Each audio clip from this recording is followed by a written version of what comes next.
Any dentist you go to would tell you how important it is to maintain the health of your teeth, how it is very important to brush your teeth because your entire health depends on it. When you go to a podiatrist, he tells you how important it is to maintain your feet in a good shape. The way you walk is to determine the way your spine works, the way it compresses every single organ within your body. So if you are walking not according to the nature, something wrong is going to happen and it's going to devastate your health. You go to neurologist, they tell you the same thing, but from their perspective. You go to parasitologist or dermatologist, they will tell you the same thing. Everyone emphasizes their own angle, why skin is the most important thing you have to take care of.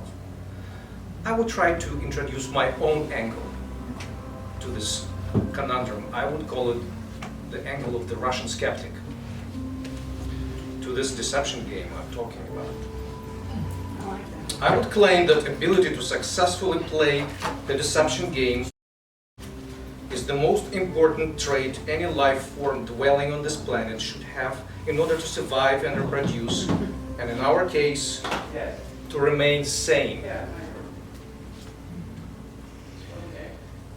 Every time you hear someone marvels at nature, telling you how beautiful it is, how everything will be fine as soon as we take out the humans out of this picture, and the nature will rebound, everything is going to be fine and beautiful and harmonious. Just remember one number, 97. That is the number that got stuck in my brain after I took on a tour with the ranger at Everglades. This is a roughly amount of babies, out of 100 babies of practically any species you can think of. But gators we're talking specifically. 97 perish. They are part of the food chain. Only 3 babies survive, whether we're talking birds, gators, anything you can, any life form. So who are these 3 surviving individuals out of 100? The most deceptive, the most cunning and manipulative you can possibly come up with.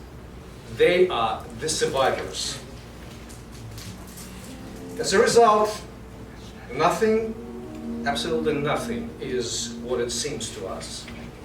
From smiley faces down to subatomic level, nothing is what it seems. Mimicry, camouflage, chemical warfare, deception, playing dead. I once came home, opened my garage and saw a baby rat snake, which did its best to impersonate the rattlesnake, because it knew if it would scare me away, it will survive another day. And it did. It shook its tail, which had absolutely nothing to do with the rattlesnake tail, but it worked. And it's not the first time I observe it. They do it all the time. Somehow they learn this trick. The most spectacular, I could give you hundreds of spectacular and absolutely amazing example of mimicry from the animal kingdom, but I would mention just a few. Just yesterday I saw the documentary about orcas, which would vomit half-digested fish from their stomachs and wait for the birds to investigate it. They're setting the trap. Or upside-down catfish, which floats, unlike other fish, upside down. But the belly of the upside-down catfish is black, so fish cannot see it from above. It completely blends in.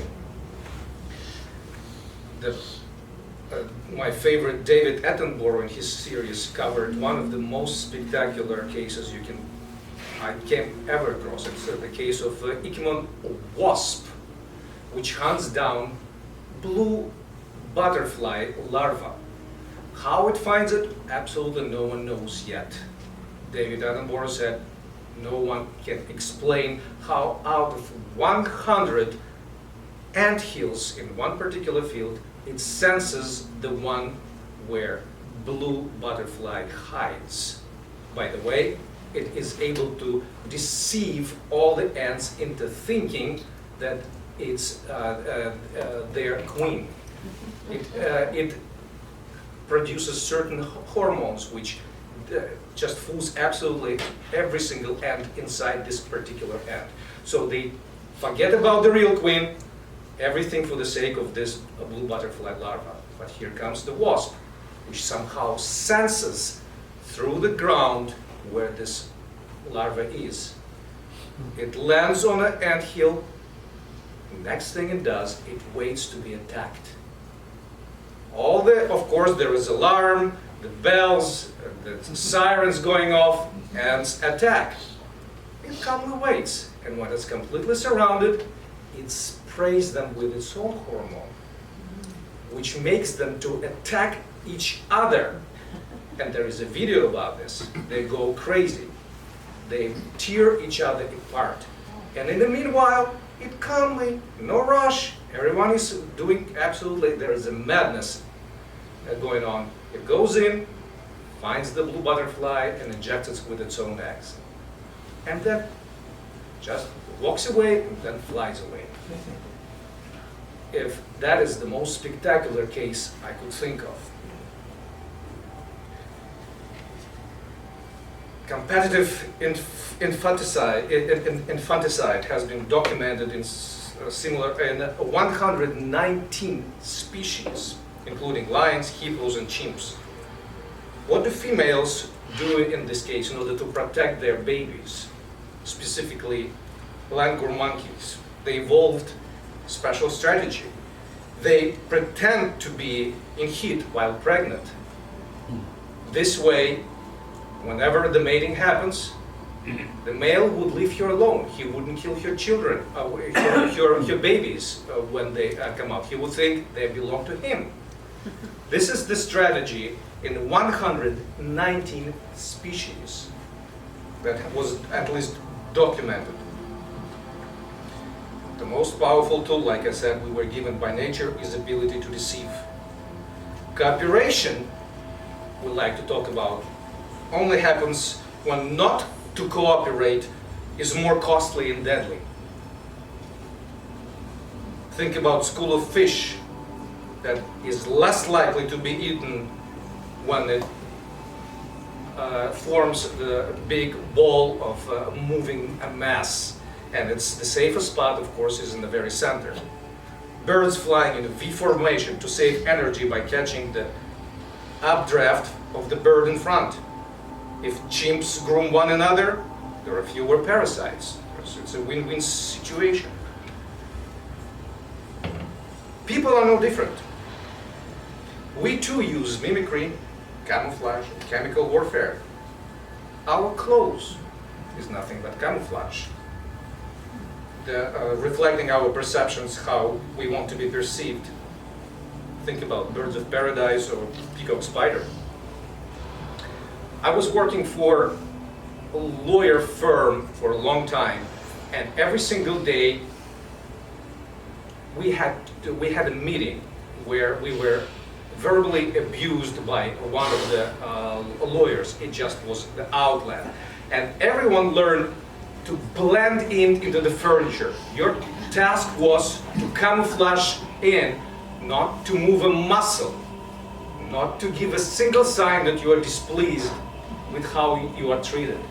It's the art of camouflage. You know how to act. You learn how to do that. Our resumes is nothing but embellished truth. We are taught and we are expected to embellish, not to deceive, embellish our achievements. Or interview.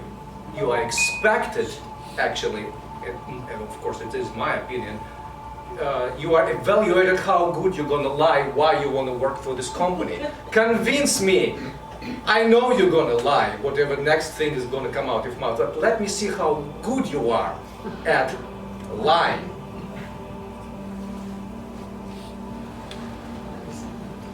Quote from the book by Pessoa, Book of Disquiet. We get along because we are strangers at heart. What would become of so many happy couples if they could see into one another's soul? If they could truly understand one another, as romantics say, without knowing the danger, albeit untimely, inconsequential, of what they are saying. All marriages are flawed because each partner holds inside, in a secret corner where the soul belongs to the devil, the wispy image of the desired man who is nothing like the husband, the hazy figure of the sublime woman whom the wife doesn't live up to. The happiest people are unaware of their frustrated inclinations. The less happy are aware but choose to ignore them.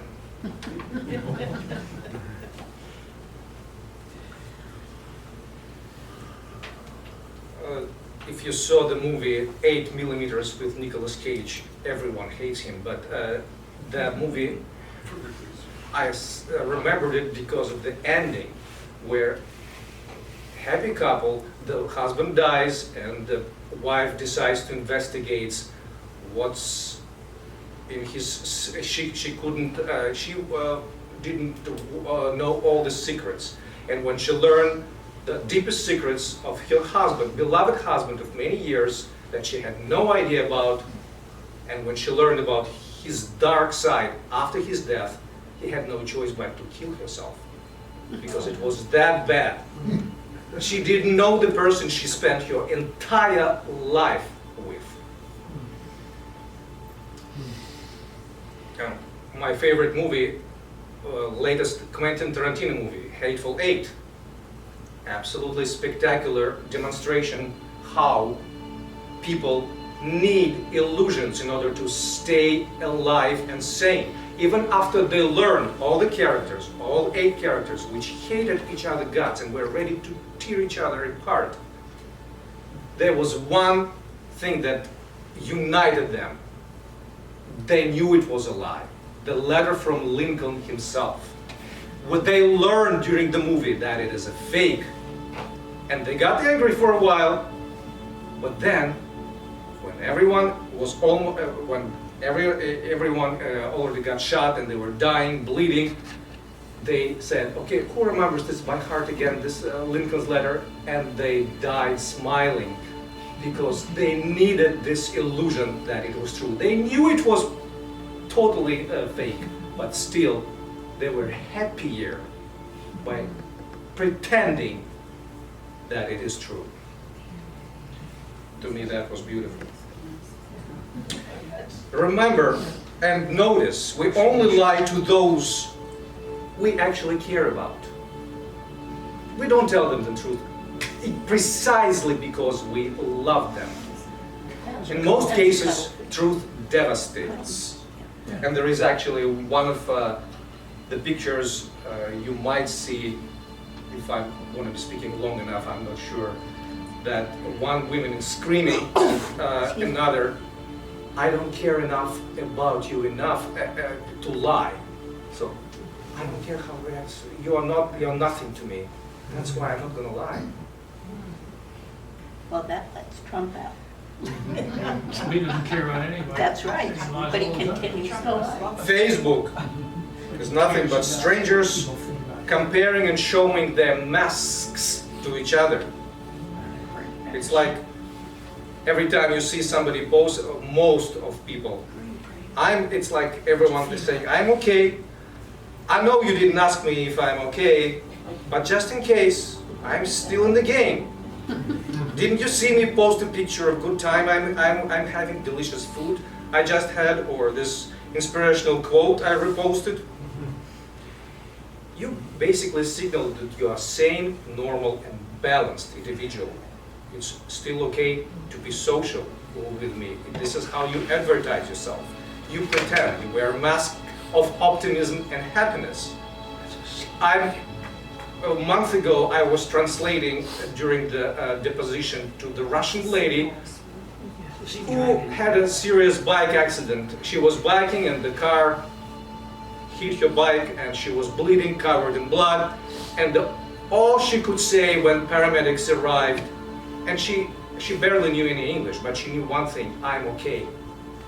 She kept saying, I'm okay, when paramedics arrived, when police arrived, I'm okay, I'm okay, I'm okay, to the point she was left alone. She refused to go anywhere. She was in such deep shock. She knew if she would keep repeating, I am okay, she will be left alone, and she was. And now, 2 years later, the process goes on, and everyone asks, why didn't you tell the truth? Why nobody? Because we Russian women know that if you're alive, you're okay. I was alive. That's all that matters. I'm okay. Her husband couldn't understand this either.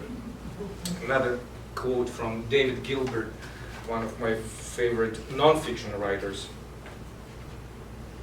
The 3.5-pound meatloaf between our ears is not a simple recording device, but a remarkably smart computer that gathers information, makes shrewd judgments, and even shrewder guesses, and offers us its best interpretation of the way things are. Because those interpretations are usually so good, because they usually bear so much striking resemblance to the world as it actually constituted, we do not realize that we're seeing an interpretation. Instead, we feel as though we're sitting comfortably inside our heads, looking out through the clear glass windshield of our eyes, watching the world as it truly is. We tend to forget that our brains are talented forgers, weaving a tapestry of memory and perception whose detail is so compelling that its inauthenticity is rarely detected.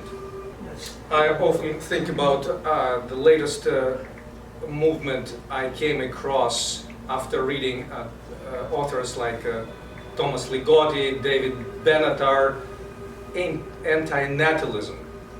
Those are the people who think that the world is so awful that it is better not to have children at all. But to me, this is like, remember, we have a very close example in Estero. There was a group called Christianity. It's a self-defeating movement because they don't believe in children, and it's like Shakers. So it's all nice and good. You can be a very good philosopher. You can justify why you wouldn't have children. But guess what? In the end, you still help the rest of the humanity. You self-eliminate yourself out of the... You help other people to do what they're doing their best at. And because of this belief transmission game is rigged, so we must believe that children and money bring happiness, regardless of whether it's true or not. This helps us to remain sane, the belief that children and money. One day, my child would be the only one who would make this world a better place. Speaking of Hitler, I was just thinking of him when you said that. Yeah, Weird. beautiful. Well, he didn't have any kids. The brain and I have a contractual relationship in which the brain has agreed to believe what the eye sees, but in return the eye has agreed to look for what brain wants. One cannot trust the memories. There is a brilliant show on Netflix called The Brain Games, which I highly recommend. After you watch several episodes, you will learn that basically none of your memories that you have are the true ones. The longer time passes, the more distorted the memory becomes. When two strangers meet, on average, first 10 minutes, 3 lies are being introduced. 3 lies, average. The famous liars are those who got the most to lose. And by the way, interesting fact, the sign of normal cognitive development is ability to manipulate and lie and deceive. If the child is able to manipulate his parents at 6 months when he's 6 months old, by pretending to be in pain when he just wants attention, that's a good sign. He's on the right step. And if he doesn't, he might be. That's a Russian scientist. I never met this supported anywhere, but it's an interesting twist which I observed in one of my own children. It takes autistic spectrum to be telling you the way things are. He doesn't care about your feelings. He is telling you the way it is. And he doesn't understand why it's not okay sometimes to pretend, to tell a lie, to pretend that you are not feeling good. They just don't care. It takes a person to be on autistic spectrum not to be able to lie.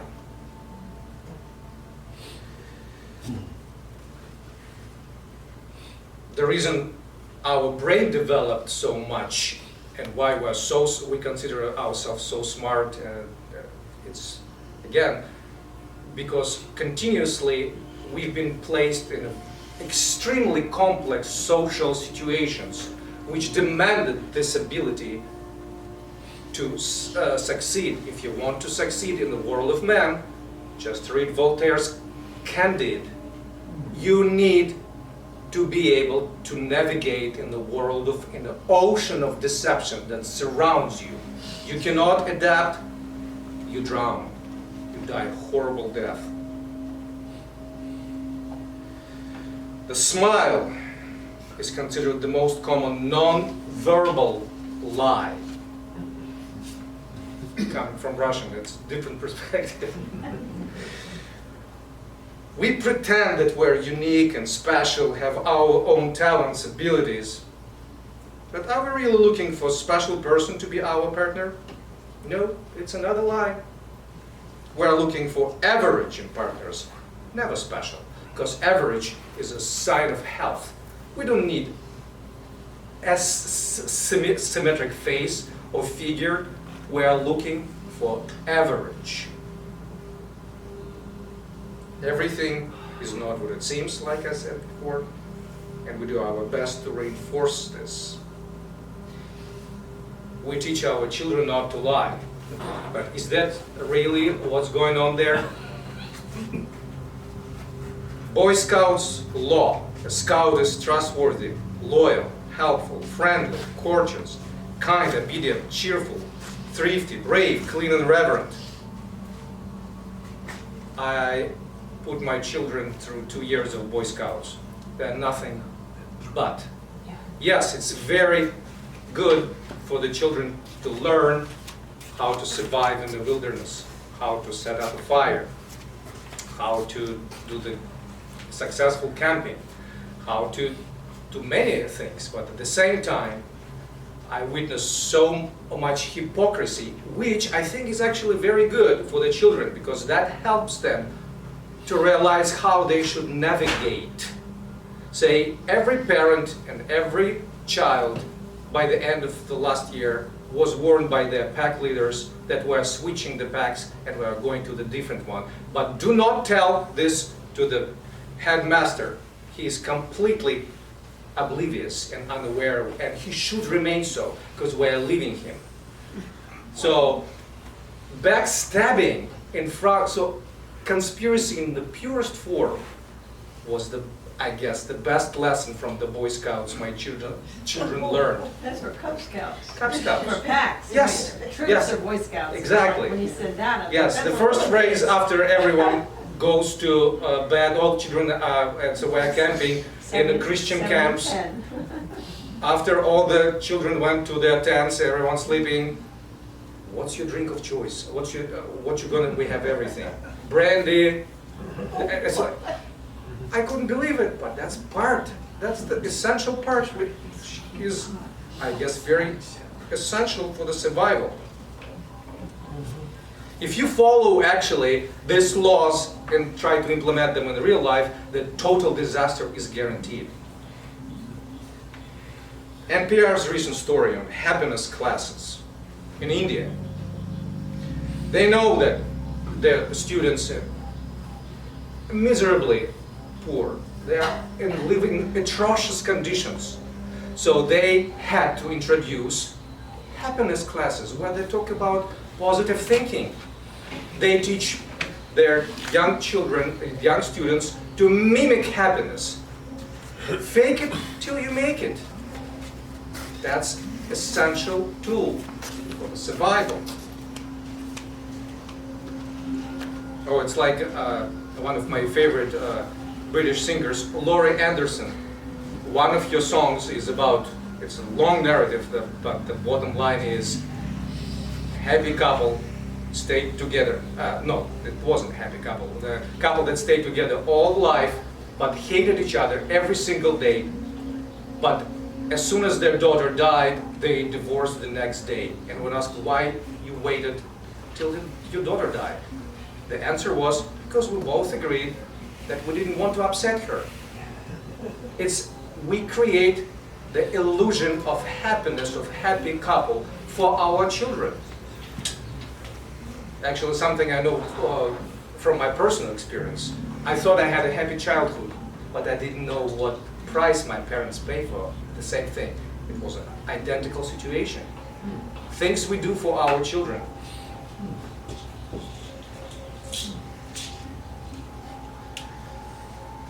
Talking about a little bit about politics. Realizing this deception game rules, neoconservatives like Leo Strauss enforced the idea. We saw the documentary, by the way, who John himself once showed us a couple years ago. I remember my feelings. I was enraged basically after this documentary about neoconservatives who think that people in general need fables, an idea of exceptionalism in order to be successful society, and like it's a glue that holds people together. It's a fable. Yes, it's total nonsense, but guess what? It works, and we have to keep telling people lies because they love it. I remember my outrage. How dare they? How dare they decide for us what's fable, what's not? I didn't say I completely changed, but I see now where they're coming from, where they were trying to come from at least. That documentary was The Power of Fear? Yes, Power of Power of Fear. Nightmares. Power of Night. It was a very good one, very informative. BBC documentary. That was a good documentary. Very.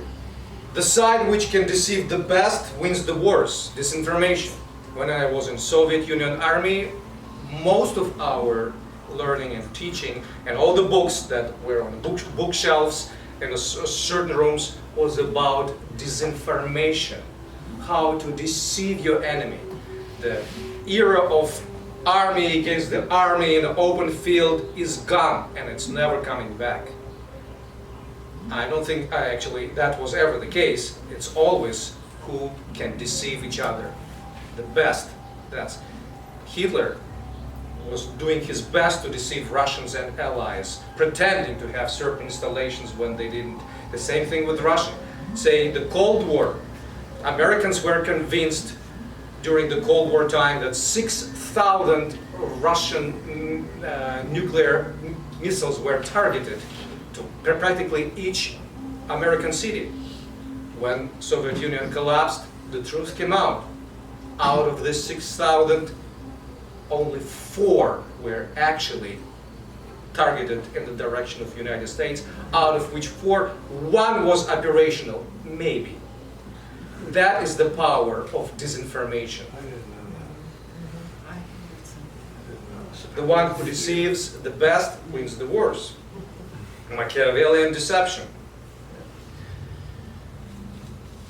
Think about war games. And chess. We keep hearing that integrity, values, and faith going to make this world a better place. But what we see in reality is the opposite. The only reason, one may say, we are still alive is corruption, hypocrisy, insubordination. Think of Red October movie and what actually happened. What saved the world from the total annihilation? Insubordination. The latest essay, one of the Russian publicists, Alexander Nevzorov, keeps saying, if it wasn't for hypocrisy of Russian bureaucrats who have everything to lose because they have bank accounts in America and Switzerland, and they have to wear these masks, they're loyal to Putin. Hypocrisy is what saves the whole world from total destruction, because if they actually believe in what they say every day on Russian TV, pledged loyalty to Putin, to die whenever the motherland will call, we all would be dead. But they're all playing the game, deception game. By the way, the latest season of Homeland, whoever is watching, is about the same thing. It's a Russian hypocritical oligarch who saves not only the war, not only American democracy, but the entire world from the war, because he was corrupt, because he could be bought, because he was hypocritical. Of course, it might be pushing it too far, but this is the angle that I observed. Interesting historical example. Russian Revolution. Lenin and his brother Alexander.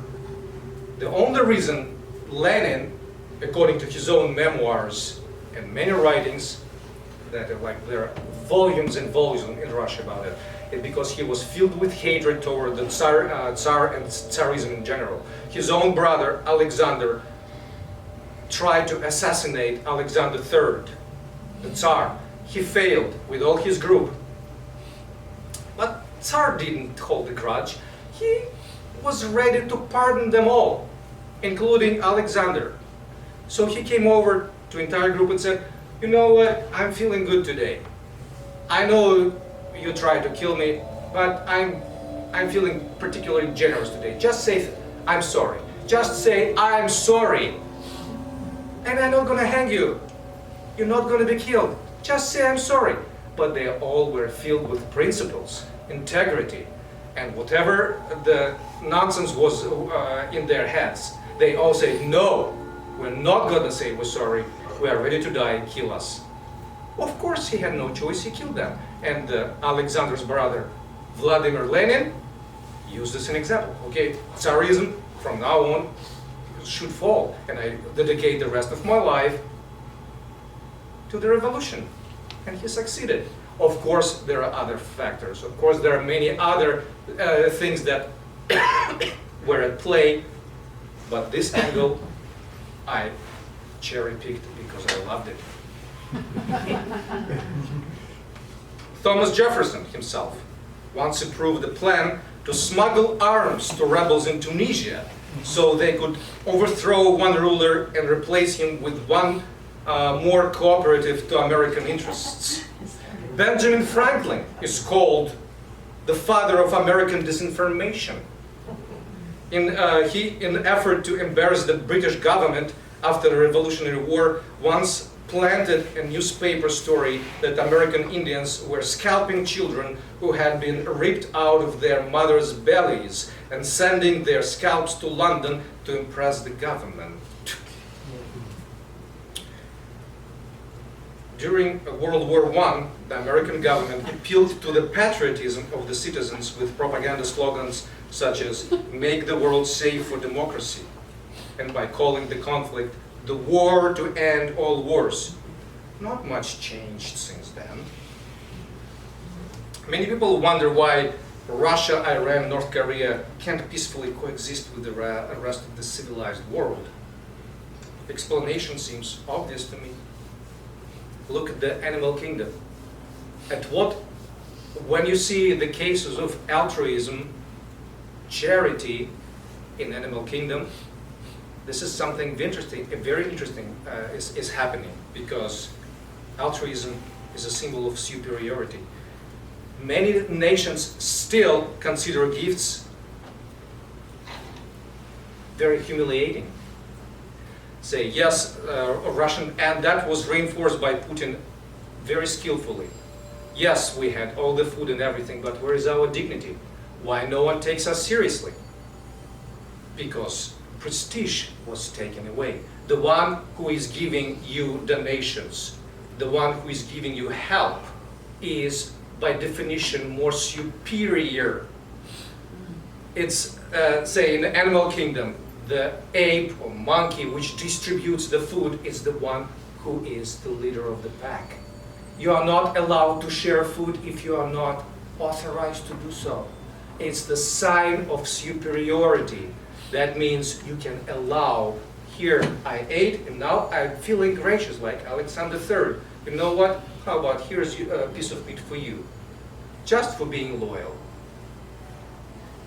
So Russia, Korea, Iran, all those payoffs to backward nations are considered as humiliations. And they are actually propelled as such inside those countries. This is how they fuel the hatred toward Americans. They remind them, because they do this because they think they are special, they are superior.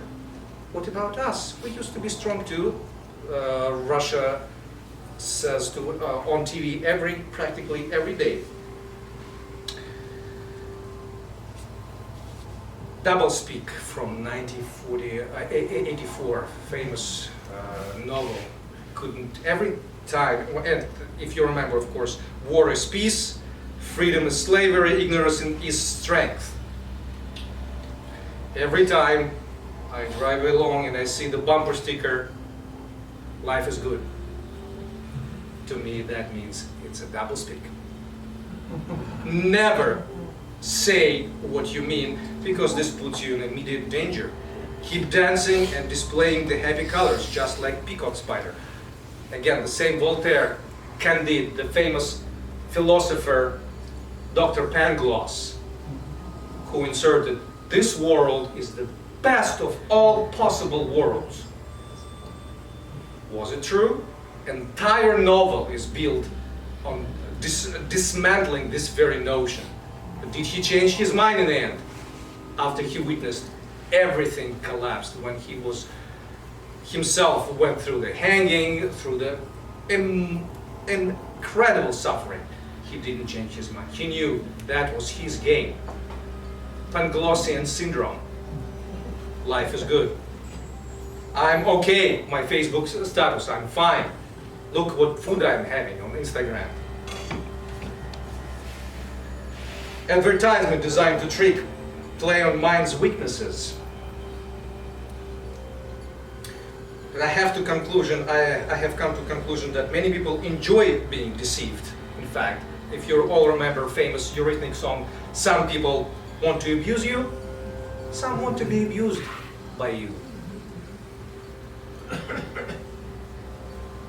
Think about cult and religions. Most cults, there are thousands of them, are quite benign, such as people like Jim Jones and Charles Manson are exceptions. Cult going wrong. Hundreds, if not thousands, cults exist and flourish without incidents like this. People have longing for being hypnotized precisely because they want to get back to the magical protection, the participation in omnipotence. Freud argues that it is not that groups bring out anything new in people. It is just that they satisfy the deep-seated erotic longings that people constantly carry around unconsciously. It functioned as kind of psychic cement that locked people into mutual and mindless interdependence. The brilliant phrase that he coined, infectiousness of the unconflicted person. The cult leader usually is wearing the masks of totally unconflicted persons. He's got all the answers. There are leaders who seduce us because they do not have the conflicts that we have. We admire their equanimity, where we feel shame and humiliation.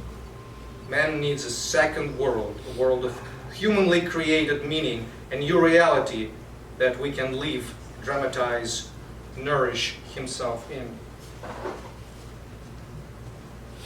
In order to test the theory, the psychologists infiltrated themselves into the cult that was expecting the doomsday, actually, and saw what happened after doomsday didn't come. Did it make all the members of the cult see the truth of the matter and abandon the cult? No, it didn't. It reinforced their belief that the night that they spent praying for this doomsday day actually worked. They actually came out more empowered, more inclined to recruit more people. So once infection is in the brain, it's very unlikely it's going anywhere, unlike something drastic, something dramatic happens. Even then it's problematic. Tyranny offers relief from the burden of sanity and a license to enact forbidden impulses of hatred and violence. By acting on these impulses and releasing them in their subjects, tyrants give people a kind of happiness which as individuals they may be incapable of achieving, said one of my favorite British philosophers, John Gray. Again, like I said, some people just want to be abused. Denying reality in order to preserve a view of the world is not a practice confined to cults. Cognitive dissonance is the normal human condition. My wife reminded me that actually it's interesting perspective from the teacher. Cognitive dissonance is almost requirement for successful learning.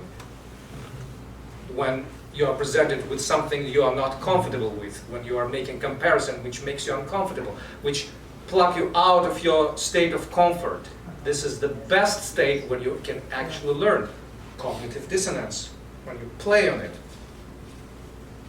Only masks are real. All the world's a stage, all the men and women merely players.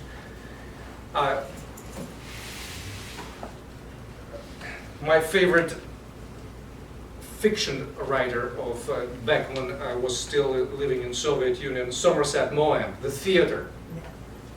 One of the best prose, in my opinion, ever written. The son confronts his mother, who is a famous actress. Your life is a fake, he says. Your entire life you dedicated to some mockery of the truth. You are wearing masks all the time. You're not real. Come on, just be with us. Be with with the realists. And he just basically, he stormed out. His mother, in the end of the story, whoever didn't read, I'm sorry, I have to give you a spoiler on this in this regard. His mother didn't even bother to argue with him. She waited until he left the scene, and in the it's a grand finale, she says, but there is the illusion through that archway. It's we, the actors, who are the reality. That is the answer to Roger, my son. They are our raw material. We are the meaning of their lives. We take their silly little emotions and turn them into art. Out of them, we create beauty.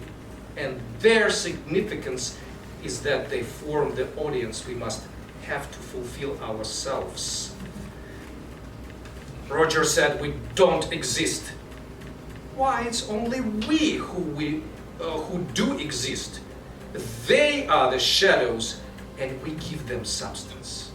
We are the symbols of all this confused, aimless struggling they call life. And it's only the symbol which is real. They say acting is only make-believe. That make-believe is the only reality. That's how the whole thing ends. To me, it was very powerful. Our previous speaker, who was here a month ago, mentioned the book by Kathleen McLeafy, The Parasites in Our Brains. I love that book. This specific author, Kathleen, she did her research. She's not a scientist, but she spent a lot of years doing the research. And one of the interesting claims that caught my attention, and I had to write it down, was that after all, 99% of genetic material that is in us is not technically speaking us. She was talking about parasites. I'm sorry, Nan. I just want to add something to that. I just read something the other day that said that they've just discovered that DNA can be shared laterally, not just from your ancestors. I thought that was interesting. Dorian Gray syndrome. I have a creeping suspicion that something horrifying and unspeakable feeds on normalcy and appearances. Dr. Jekyll and Mr. Hyde allegory fits the situation. Every single one of us, I suspect, has some dark secret that he doesn't want out. And this secret feeds our so-called normalcy. It helps us to appear normal. Think about Dr. Jekyll and Mr. Hyde. Once you separate it completely, cut it off, this is the road to the disaster. Jung once said in his that he had a conversation with Freud, and Jung said, culture would then appear as a mere farce, the morbid consequence of repressed sexuality. Yes, said Freud, so it is, and that is just the curse of fate against which we are powerless to contend. Because deception is easily selected between individuals, it may also generate self-deception. The better to hide ongoing deception from detection by others. The lover who is convinced that he truly loves his partner, he convinced himself first, he has a better chances of convincing the other side, his partner, that this is what actually is going on. In order to be a successful liar, you need to cheat your own brain first. You need to convince yourself. That's another evolutionary trick, self-deception. At the root of that mental machinery lies what psychologists have termed the self-enhancement bias. Our systematic tendency to forego rational evaluation of our own merits and abilities in favor of unrealistic attitudes that keep our ego properly inflated as to avoid sinking into the depths of despair. That's from Russia.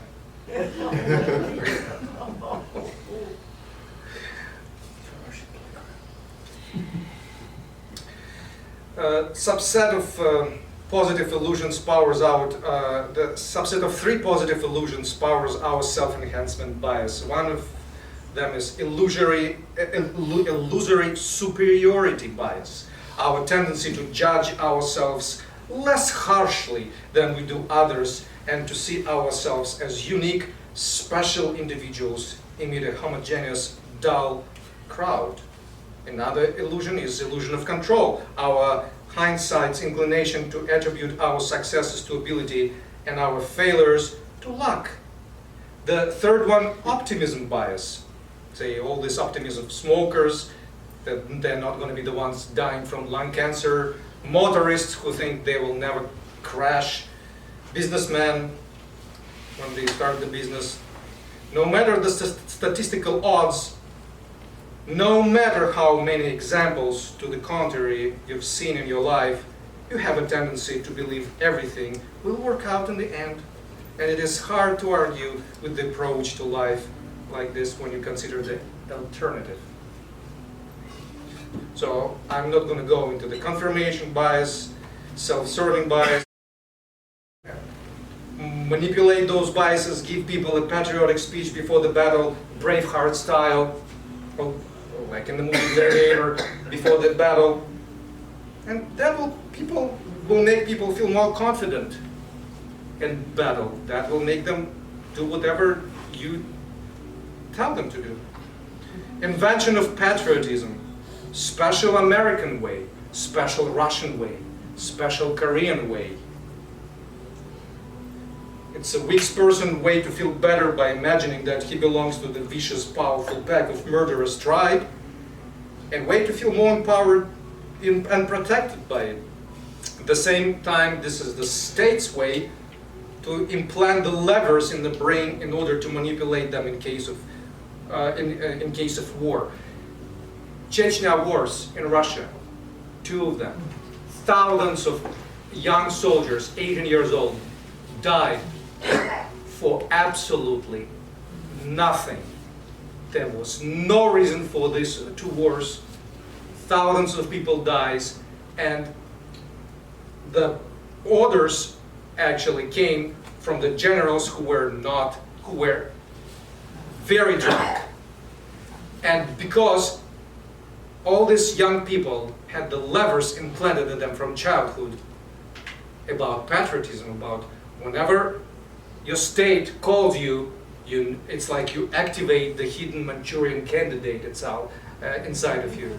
They use this button to activate the Manchurian candidate within. The desire to see yourself as better than average and more competent, skilled, intelligent, and beautiful than you truly are is likely embedded in your psyche as a byproduct of millions of years of forging ahead against the same odds of survival that have erased 99% of all species that once roamed this planet. The famous Skinner, the quote from Skinner, over time you learn that a wide variety of situations and behaviors will get your attention and praise of some other reward, and you begin to position yourself to always be in situations that allow for such an exchange with the outside world. You build a sense of self-confidence around those actions and situations. You can be fairly certain will provide you in return. He called it the reinforcer. This is why you decide to skip some gatherings and attend others. This is why you become fast friends with some people and others turn you off within seconds. You tend to protect a bubble you've created and nurtured your entire life. A bubble of positive illusions that make you feel good about yourself. Those good feelings bleed into your sense of control and your general attitude when facing unfamiliar problems. Self-esteem and self-efficacy work together to get you out of bed in the morning and keep you going back for more punishment from the unforgiving world. Without irrational faith in tomorrow, that wouldn't be possible. One has to believe in something. How many times we all heard this phrase? Exactly. Happiness as a defense mechanism. My uncle was the happiest person I ever knew. Every time I saw him, it was impossible not to smile. He would make you smile and feel comfortable and happy. Everything is good with the world. It's only when he died I learned the truth that it was nothing but a defense mechanism. His life was the most horrible you can think of. It was the case of Dr. Pangloss from Candide by Voltaire. It was, or co-worker's husband, who was the happiest man alive. I had so many nice evenings and cooks out with him just to learn that he had the last stage of cancer. Even his wife didn't know until it was too late to do anything. He was the the happiest man until the last day. It was helping him to survive, to stay sane amidst the immense pain he was going through, and nobody even suspected anything.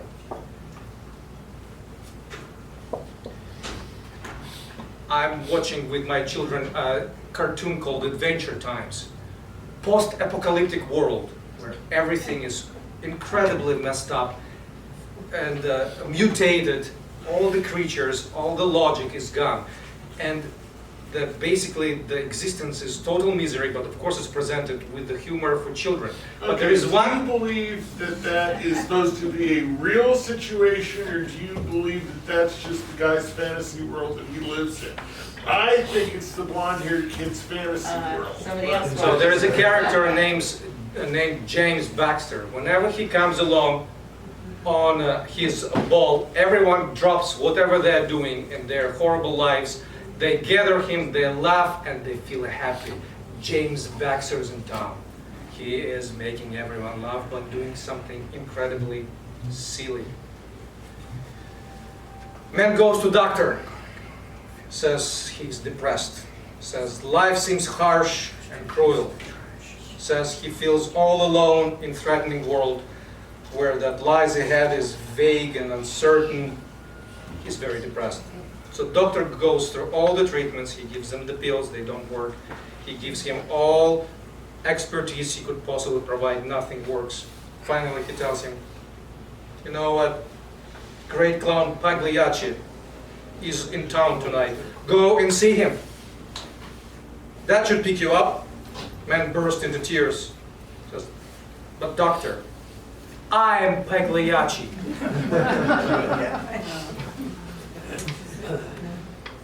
Once you realize what a joke everything is, being the comedian is the only thing that makes sense. Another quote from the movie Watchmen.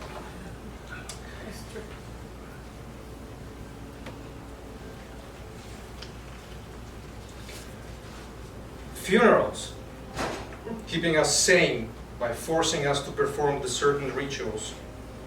I know this personally. When my father died, I was in complete shock, and only my neighbor pulled me out of it by reminding me what needs to be done. If it wasn't for rituals, I don't know where my mind would be. I was distracted from the reality into the performing the rituals. Go to the morgue, go to the cemetery, go to the restaurant. This is what you need to do. So I was carried from one place to another. So all this black cloud that was following me was dissipating slowly, little by little. Without it, I wouldn't be sane. Say, maybe that's why, by the way, Muslim tradition is to bury their dead the same day they die.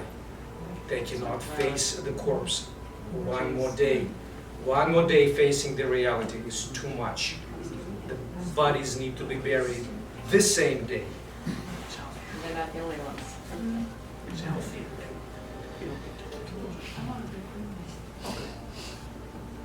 True, not everybody subscribed to the way of life embraced by the sunny family of cheery and smiling people that surround us.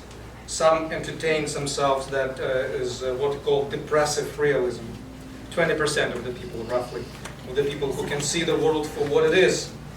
They decided to live outside Matrix. They sacrificed happiness, but appeared to be relatively content. The actual philosophical work by Herman Tennyson is called "Happiness is for Pigs." I didn't come up. That's actual name of the work, which I read. Very entertaining. Okay. But due to the time constraints, I have to skip my favorite topic of Ernst Becker and his book called "Denial of Death," where basically in 2 words he claims that everything we do is to push the idea of death away from us. And all this anchoring, whatever the religion, whatever faith we have in tomorrow, in progress, in God, this is nothing but just another distraction from the reality, which is death. Since he was a psychologist, he died being laughed at. Nobody took him seriously. He died very young, in his 40s, and nobody took his work seriously until three actual scientists, three people came along who proved his theory correct. I will not go into detail, but they had a series of experiments which they later combined into calling terror management theory. They vindicated his findings by proving their own way through the experiments, social experiments, that his findings actually are true.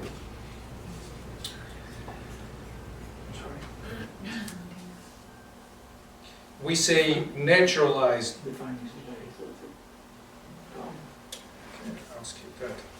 Everything you did was to overwhelm death with the feeling of death. The fear of death. The real world is simply too terrible to admit. It tells the man that he is a small, trembling animal who will someday decay and die. Culture changes all this, makes man seem important, vital to the universe, immortal in some ways. While psychology was discredited as unfounded, like I said, terror management theory, conducted by and introduced by Jeff Greenberg, Tom Pisklinsky, Sheldon Solomon, proved him right. I'll have to skip a few things to make it faster.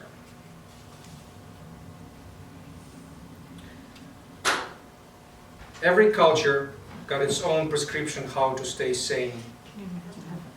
Say, I would call the modern Dr. Pangloss from Candide is the person you all know, Steven Pinker. To me, he is none other but a reincarnation of Pangloss, who says the world is not as bad. Everything is actually fine. Look at all those murder rates. Look at the education rates. Look at this, look at that. He is Dr. Pangloss of our days. I will not go into much details because it's our continuous debate with George on this subject, but this topic is very interesting too. Progress, assurance that history will not be meaningless, believing that we've come a long way. How many times we saw the meme on Facebook and another that you are the product of this many millions of years of evolution, act like it. So, but everyone fails to remember one simple and devastating truth, which, by the way, wasn't mentioned by the previous speaker who was introducing, promoting the evolution at school. She forgot to mention one crucial detail, that evolution has no end point or direction. So if the development of society is an evolutionary process, it is one that is going nowhere. Every evolutionist keep forgetting this, conveniently keep forgetting this You just don't know where horrifying you just fact. don't know where it's going. Money, hobbies, inflation of celebrity figures, at work, employer of the month. All of this keeps the fear of death in check, keeps us distracted. This made us more oblivious of other Lovecraftian, nightmarish realities, sometimes blocking them completely. Peeking out from under the blanket we covered ourselves with can be deadly for our sanity. So this is where I talk about balance a little bit.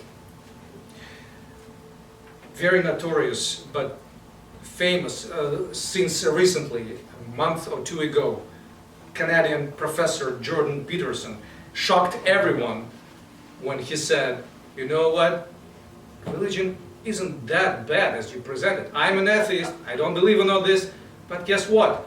We need it because it keeps us sane. And I did disagree with, I actually was intrigued by this proposition of his. I read his book, 12 Rules of Life, and I hated everything in it. But still, this very claim became interesting, and it stuck with me.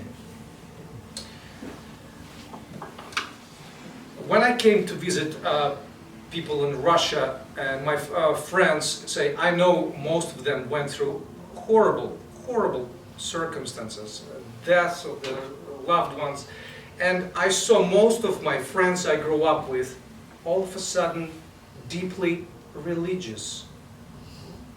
All of them. That shocked me. And more than religious, they were trying to convert me. They wouldn't stop talking about it. And I was very disappointed. I remember being so upset with them, but why you keep pushing me? I recovered from all this, and you just plunged yourself into it. So 10 years later, I realized it was a defense mechanism. This is what they needed at this particular specific geographical situation, in this specific environment, just to stay sane. It doesn't matter whether they believe in it or not. This is what made them get up in the morning and go to work, to function. This is the mask they had to wear to appear sane and just to keep living. I don't judge them now. I cannot do that.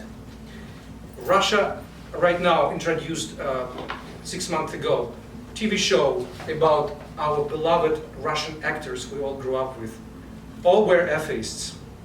And it's a documentary about the life of the Russian actors. Every Russian knows about them. And in the end of each program, they show some simple fact, unavoidable. All of them had horrible side of dark side we never suspected. And guess what? In the end, they all came to the religion. They couldn't handle it. They couldn't handle it. They became religious in the end, before the death. And Russia, of course, is pushing this forward. See, all these atheists, even they believed in the end. So why don't we just keep that part where you are hesitating, where you're doubtful, and get to the point? That is the whole propaganda machine they're using now on the culture channel of their TV. That's, I found very interesting. Sure, it's control. It's control. With the truth, one cannot live. To be able to live, one needs illusions, only outer illusions such as art, religion, philosophy, science, love, effort. Not only them, but also inner illusions, said author Rank, very controversial here. I know. There is no more logical. There is no more logical than the lunatic, more concerned with the minutia of cause and effect. Madmen are the greatest reasoners we know. And that trait is one of the accompaniments of their undoing. All their vital processes are shrunken into the mind. What is the one thing they lack that sane men possess? The ability to be careless, to disregard appearances, to relax and laugh at the world. We need to find an outlet for the magma chamber of our common sense. I can give another brief example with the Gnostic texts. I was once obsessed. Many years ago, 20 years ago, I was so much obsessed with the hidden meaning of the Bible. I was looking for secret messages, and I was researching every single apocrypha I could find, which was very hard to do in Soviet Union. Very hard to do. And I had a long list. Every time I go to Moscow, I would go to the special bookstore which could do some miracle for me and give me one more apocrypha I was looking for, and it gave me immense pleasure, this process of looking for the apocrypha. And then all of a sudden, internet came in. And in one day, I was in complete shock. I was able to find every single apocrypha I was looking for. And immediately, I realized that now, what happened? I lost all interest. I couldn't care less about them. I forgot about the whole thing within a few days. I couldn't care less. I was interested in the process of finding it. And my brain, I can interpret it, protected itself from too much information going in. This is how I protected my sanity. No, I'm not reading all of this all of a sudden, all these 150 texts.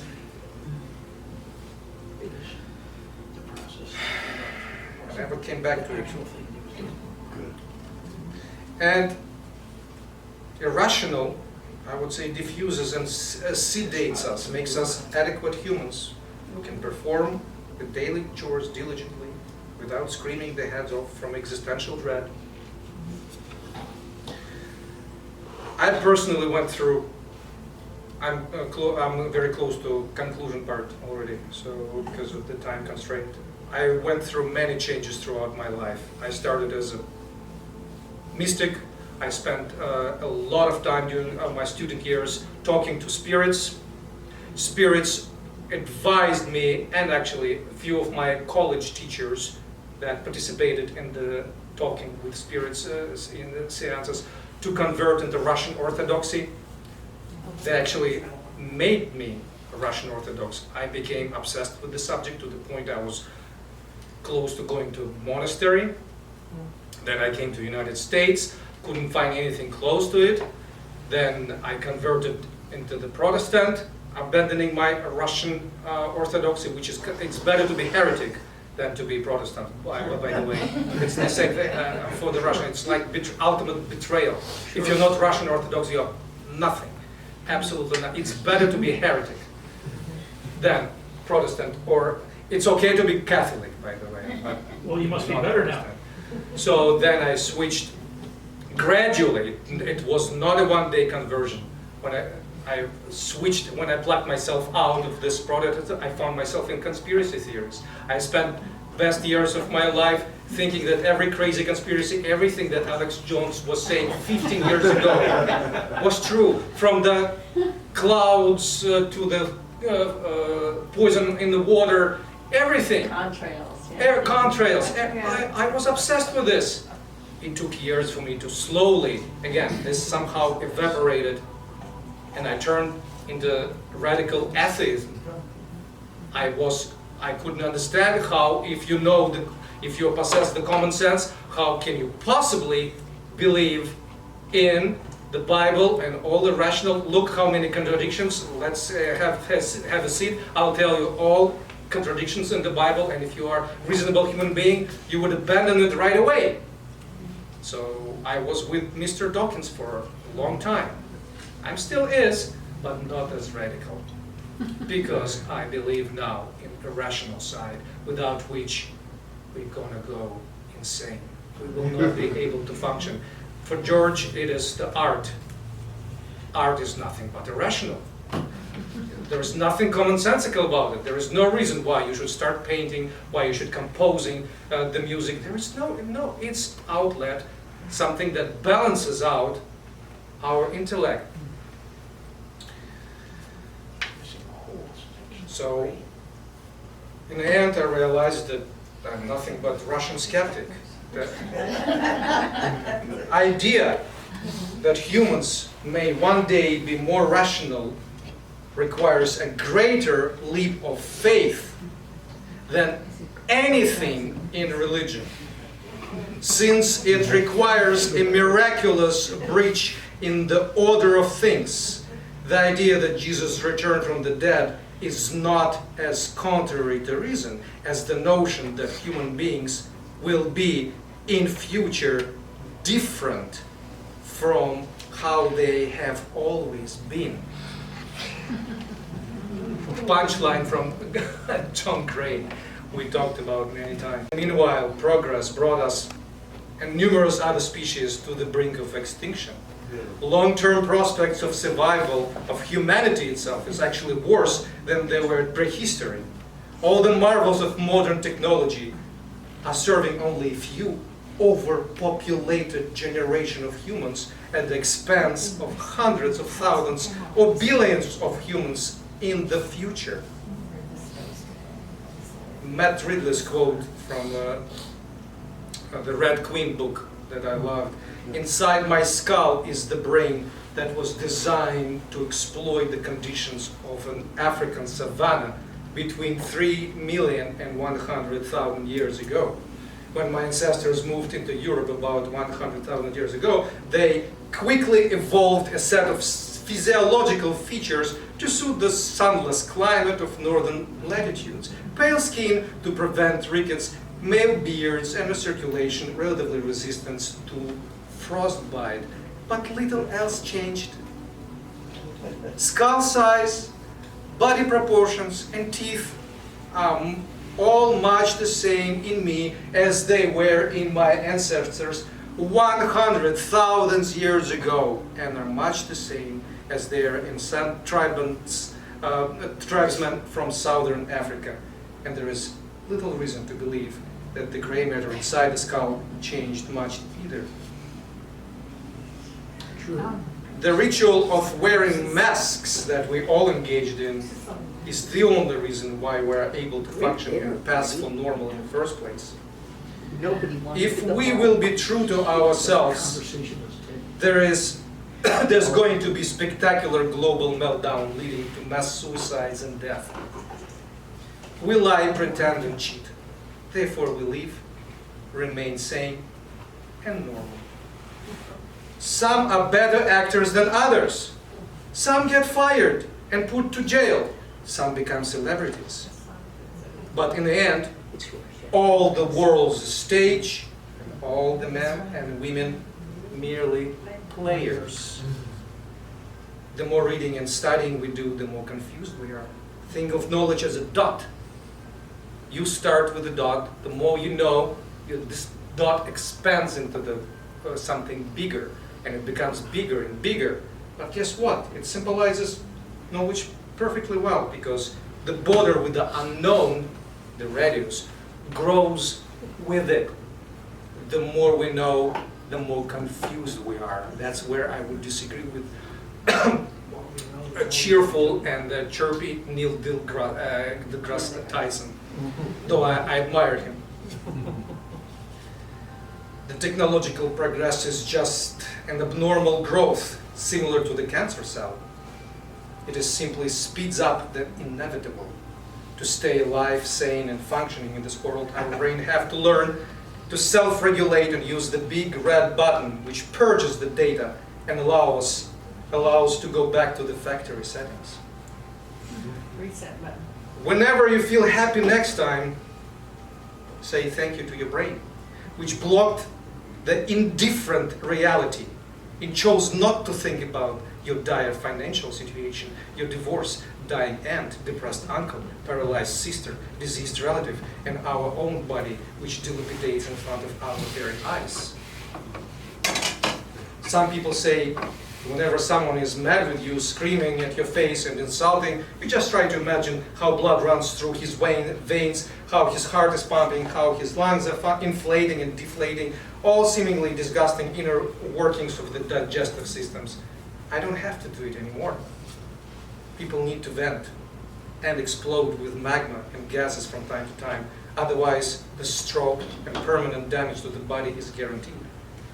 The best way to show empathy and understanding is to understand what it takes to be wearing masks every day and to stay calm and relatively sane. People often say, if only she shared her problems with us. People only notice something is wrong when it was too late. It usually happens to those who commit suicide. And then you often hear the phrase, nobody really knows me. All this assumes one thing that I disagree with. It assumes the normalcy of people around you. All this assumes the depressed person is an exception from the rule, where people are generally balanced, common sense individuals responsible for their actions and ready to help those in need. I'm yet to meet a person like this. In fact, I'd rather believe in unicorn at the moment. Good point. We are all busy, desperately struggling, staying sane, wearing masks or changing them. There is nothing behind the mask. So when you're carefully dislodging it, trying to pick at at your true self, all you can see through the crack is some stirring in the dark. And then you see the living lump of parasites and bugs, disturbed by the light and moving the antennas and legs. Let's agree to keep those masks on. The show must go on, after all. I found myself, finally, comparing most people I knew and know with Norman Bates from Alfred Hitchcock's Psycho. I think he was into something when he made Norman say, "You know what I think?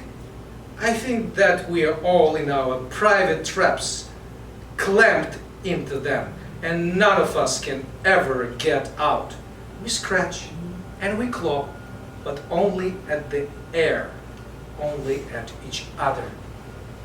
And for all of it, we never budge an inch. I was born into mine. I don't mind it